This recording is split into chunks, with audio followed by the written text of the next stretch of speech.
Welcome to bio world now. Cell cycle and cell division के इस video में हम लोग सेल साइकिल चेक पॉइंट के बारे में डिस्कस करेंगे। अब तक हम लोगों ने सेल साइकिल में सेल साइकिल के दोनों फेजेस यानी इंटरफेज और एम फेज को डिस्कस किया है। इंटरफेज में हम लोगों ने G1 फेज, S फेज और G2 फेज को डिस्कस किया और एम फेज में माइटोसिस और मियोसिस सेल डिवीज़न और साइटोकाइनेसिस के प्रोसेस को डिस्कस किया है। इसके अलावा हम लोगों ने G0 फेज को भी डिस्कस किया है। अब हम लोग पढ़ेंगे कि सेल साइकिल चेक पॉइंट किसे कहते हैं और सेल साइकिल में कौन कौन से चेक पॉइंट्स होते हैं। जैसा कि चेक पॉइंट्स के नाम से ही पता चल रहा है कि सेल साइकिल में कुछ स्पेसिफिक पॉइंट होते हैं जहां कुछ चेक किया जाता है। सेल साइकिल के इन चेक पॉइंट्स पर यह चेक किया जाता है कि सेल में सब कुछ ठीक है या नहीं है। यानी सेल डिवीज़न के लिए सेल के एक्सटर्नल और इंटरनल इन्वायरमेंटल फैक्टर्स फेवरेबल है या नहीं। अगर एक्सटर्नल और internal environmental factors cell division के लिए फेवरेबल नहीं होंगे तो सेल साइकिल उस चेक पॉइंट पर रुक जाएगा। जब सभी फैक्टर्स फेवरेबल होंगे तभी सेल साइकिल में आगे मूव करेगा और सेल डिवीज़न कंप्लीट होगा। पिछले पेज में हम लोगों ने पढ़ा कि सेल साइकिल में डिफरेंट चेक पॉइंट्स होते हैं जहां सेल एक्सटर्नल और इंटरनल फैक्टर्स या सिग्नल की जांच करता है और ये डिसाइड करता है कि सेल साइकिल में सेल आगे मूव करेगा या नहीं करेगा। यानी इन चेक पॉइंट पर सेल ये चेक करता है कि सेल डिवीज़न के लिए सेल के पास प्रॉपर एंजाइम, प्रोटीन और एटीपी है या नहीं। डीएनए का रेप्लिकेशन ठीक से हुआ है या नहीं हुआ है, क्या डीएनए में कोई डैमेज है। इसके अलावा इन चेक पॉइंट पर सेल अदर एक्सटर्नल और इंटरनल कंडीशंस जैसे प्रॉपर टेम्परेचर और पीएच लेवल की भी जांच करता है।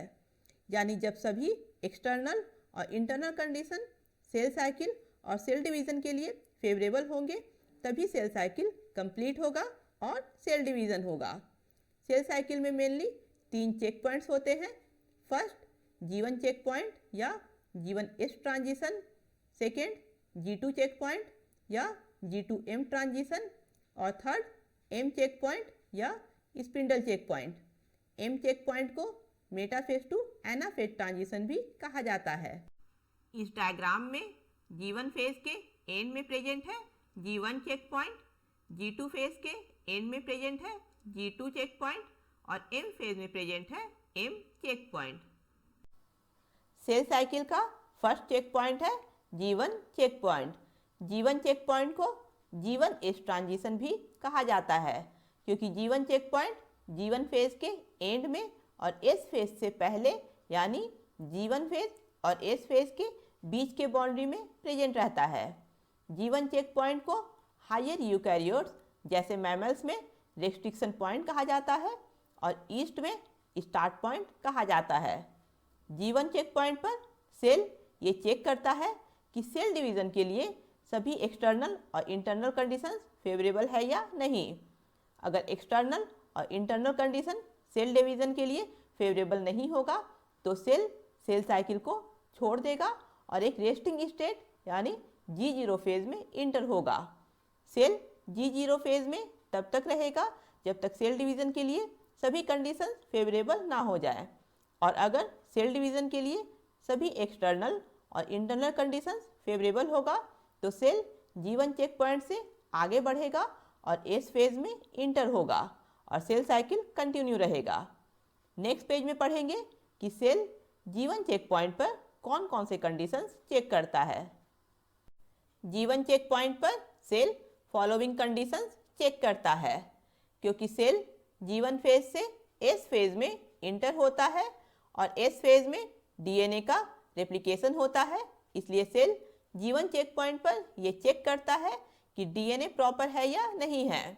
अगर डीएनए डैमेज होगा तो सेल साइकिल रेस्ट्रिक्ट हो जाएगा और सेल G1 फेज से आगे नहीं बढ़ेगा और जब इस डैमेज डीएनए का रिपेयर होगा तभी सेल G1 फेज से S फेज में इंटर होगा। क्योंकि सेल डिवीज़न के लिए एनफ एंजाइम्स, प्रोटीन और एटीपी की ज़रूरत होती है, इसलिए G1 चेक पॉइंट पर सेल ये भी चेक करता है कि सेल के पास सेल डिवीज़न के लिए एनफ एंजाइम्स, प्रोटीन्स और एटीपी प्रेजेंट है या नहीं है।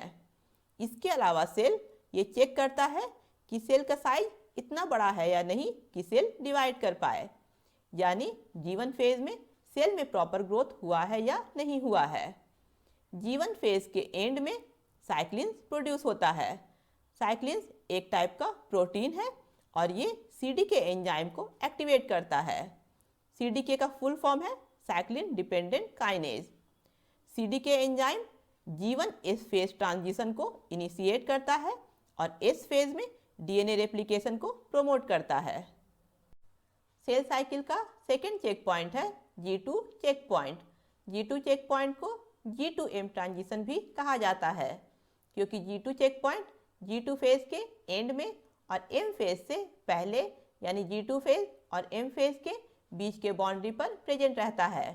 G2 चेक पॉइंट पर सेल फॉलोइंग कंडीशंस चेक करता है, क्योंकि G2 फेज S फेज के बाद आता है और S फेज में DNA का रेप्लिकेशन होता है, इसलिए सेल G2 चेक पॉइंट पर यह चेक करता है कि S फेज में DNA का रेप्लिकेशन प्रॉपर तरीके से हुआ है या नहीं हुआ है, या DNA में कोई डैमेज तो नहीं है। अगर DNA का रेप्लिकेशन प्रॉपर तरीके से नहीं हुआ होगा या DNA में कोई डैमेज होगा तो सेल G2 फेज से आगे नहीं बढ़ेगा। इसके अलावा सेल G2 चेक पॉइंट पर यह भी चेक करता है कि सेल के पास सेल डिवीज़न के लिए enough enzyme, protein mainly tubulin protein और ATP प्रेजेंट है या नहीं है। अगर G2 चेक पॉइंट पर इनमें से कोई भी एरर डिटेक्ट होगा तो सेल G2 चेक पॉइंट पर सेल साइकिल को रिपेयर के लिए रोक देगा और जब सेल डिवीज़न के लिए सभी कंडीशन फेवरेबल होंगे तभी सेल G2 फेज से M फेज में इंटर होगा। सेल साइकिल का थर्ड और लास्ट चेक पॉइंट है M check point. M check point को स्पिंडल चेक पॉइंट भी कहा जाता है। M चेक पॉइंट कैरियोकाइनेसिस के मेटाफेज के एंड में प्रेजेंट रहता है, यानी M check point M phase के मेटाफेज और एनाफेज के बीच में प्रेजेंट रहता है, इसलिए M चेक पॉइंट को मेटाफेज टू एनाफेज ट्रांजिशन भी कहा जाता है। इस चेक पॉइंट पर सेल ये चेक करता है कि स्पिंडल फाइबर क्रोमोसोम के काइनेटोकोर से ठीक से अटैच हुआ है या नहीं हुआ है।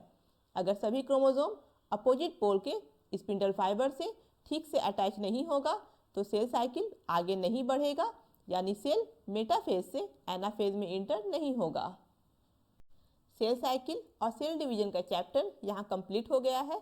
अगर आप लोगों को ये वीडियो पसंद आया है तो इसे लाइक करें, अपने फ्रेंड्स के साथ शेयर करें और मेरे चैनल को सब्सक्राइब करें।